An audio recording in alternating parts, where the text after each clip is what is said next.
Hey everyone, today I'm going to show you how to create an account in the Florida MyDMV Portal. So this portal is useful because it allows you to access different DMV services online without having to visit an office. So to get started, open up the MyDMV Portal website using the link shown on the screen. And once the welcome page loads, click Log into MyDMV Portal.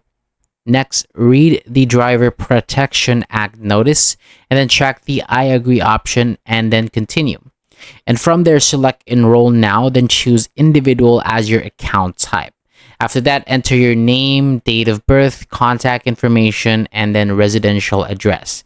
And make sure every detail matches the information shown on your Florida driver license or ID card, since incorrect information may cost an error. Your email address and check your inbox for a verification message. So click the link inside the email to complete the setup, and after that, your MyDMV Portal account will be ready to use.